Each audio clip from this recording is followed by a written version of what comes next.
I've got a little bit to talk about today, but before we get into like the meat and potatoes of the stuff that I want to talk about, just going over and clarifying my positions, I want to talk about a couple of channel changes that are going to be happening. So first off, I'm going to be live streaming a lot more often. I think it is a lot more fun to actually interact with you guys live, have a conversation, learn some new things on the fly, and get recommended places to go in the cannabis space that I have never visited before.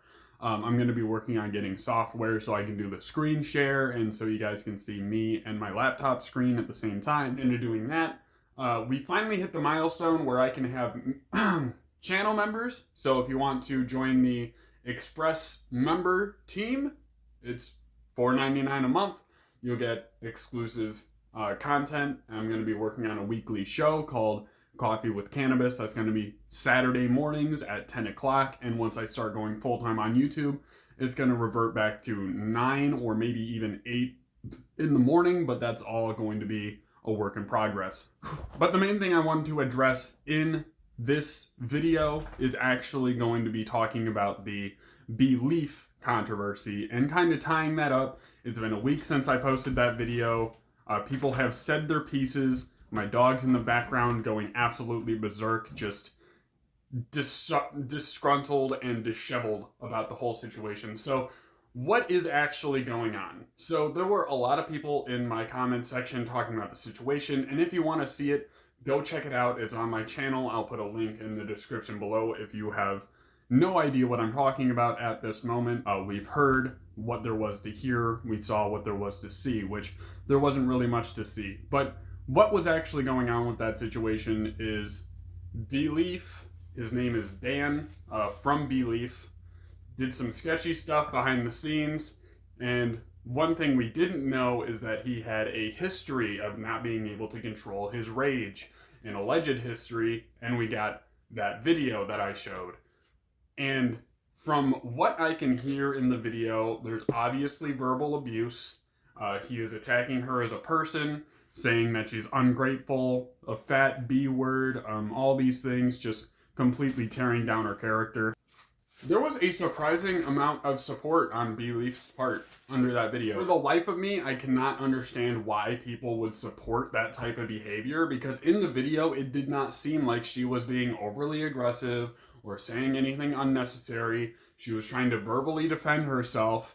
And the lady in question, a coworker, whether she was a subordinate or not, whether she was a subordinate, a peer, or a superior, which we know she wasn't a superior at this point, was dating Dan from Beleaf Genetics, who has a sketchy past that not a lot of us knew about until recently, where he would get genetics under weird circumstances and he would treat his women like this on a regular basis.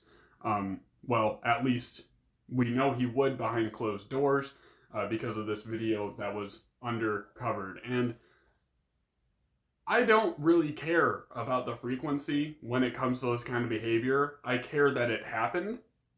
He was over 40 years old. He's in his 40s. At this moment, his beard is gray, which is a sign of maturity, which, based on how he projected himself in this video and kind of put himself out there and how he was actually behaving in the video, it seems like he's not very mature at all, cannot handle his emotions, and let them get the best of him, which at 40 years of age, you should not be doing, especially to someone who is like 19, 20 years old. Now, a lot of people were saying that we shouldn't be so concerned with someone else's relationship. Well, there's no relationship to be concerned with because this allegedly happened years ago, or a year ago, according to his apology that he dropped a couple weeks ago. So no relationship to actually be concerned with. What we are concerned with in this space is his actual behavior towards the people he is romantic with, allegedly. It's not so much that he's in a relationship. It's not just drama, like she posted nudes or whatever, or she has an OnlyFans, or he was like doing something that is legal but controversial. It's not just some kind of petty drama.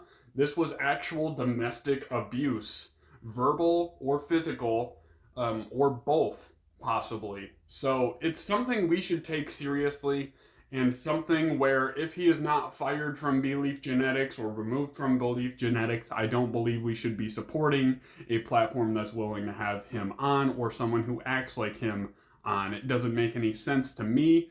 So personally, as well as a lot of people who have seen this come out, aren't going to be sending him money, aren't going to be buying Beleaf Genetics.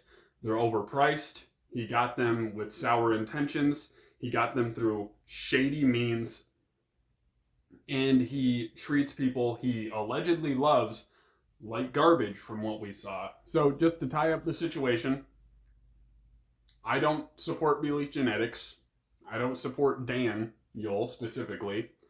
And the situation, while it's technically over, we should not support him unless he can prove he can change, which if he was going to change his behavior and he saw something actually wrong with it, he would have put out a better apology video and he could prove that he's putting in the effort to change. But being in his 40s, it's going to be very hard to see any change from him. He's kind of turned into the person that he's going to be. But if you're new here, hit the subscribe button. If you like this video, leave a like. I will see you guys next time. I hope that I was able to clarify my position a little bit more, but thank you very much.